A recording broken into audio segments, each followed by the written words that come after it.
Jacob Rees Mogg, you chair the all-important ERG. What the heck is going on? Good to see you as ever. Well, thank you. It's always good to see you. And as I said when I arrived, it was a delight to see a very large poster of you on the side of the A4 as people come into central London. I think there should be more of these. Well, we'll split the next one. You and I will get... Actually, perhaps not, Jacob. We'll see how that goes. I might do a station a great disservice there. It's absolutely the crunch point for the negotiations, and there are three remaining issues. Ireland is one of them. The money is the other, and the customs union is the third. Now, what seems to have been happening is that the government was essentially giving in on the issue of the customs union and of the money. So, not having strings attached to the money, paying £40 billion without knowing what we'd get. On the customs union, it looked as if the government was heading towards a situation where we could have been perpetually in a customs union without any say over how it was run. But the third issue, the government seems to have shown some backbone, and that's over the border between the Republic of Ireland and the United Kingdom, and that the EU wanted a backstop that would have turned Northern Ireland into a colony of the European Union. And thanks in part to being reliant on her majority, Mrs May, reliant on her majority on the DUP, the Prime Minister has said no to that, and that seems to be where we are, and we'll see what happens over the next 48 hours. How key is the next 48 hours? I think the next 48 hours is very important. It's important both in terms of the type of deal under which we leave. That if after 48 hours the Chequers / near Norway style approach is not working, that is to say, pretty close integration, maintaining EU rules and things like that, it is stymied by the Irish question, then there will either be an opportunity for the government to say we must then move to a Canada-style deal, or we'll be heading towards no deal, no withdrawal agreement and leaving on World Trade Organisation terms.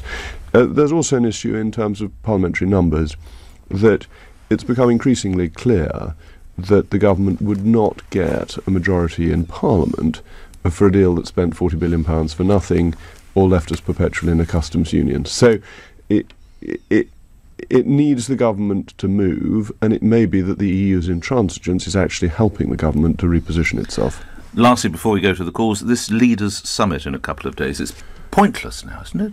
Not necessarily. The question has always been who runs the European Union, and the Commission, because it's there on a daily basis, has the lion's share of influence on routine matters, and has used that very effectively to centralise power. But ultimately, the nation-states are the power behind the European Union, and if the heads of government were to say, actually we need to get to a sensible agreement and that the Commission has pushed things too far, they would be able to overrule the Commission.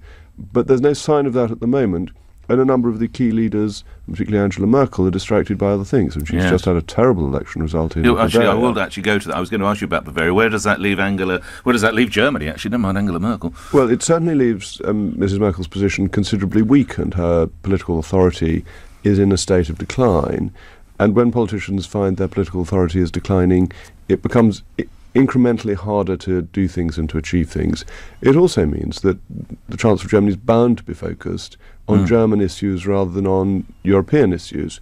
What it does for Germany more broadly is a reminder of how difficult it is to force things upon nations in an undemocratic way, that they end up moving to extremes if that's what you try to do. Is there a chance, and perhaps that some of the European leaders will think, hang on a moment, we're possibly spending too much time on this Brexit. We've got issues in Austria, we've got issues in Hungary, just see what's happened to Angela in Germany, we know what's happening in Italy, we've got Spain.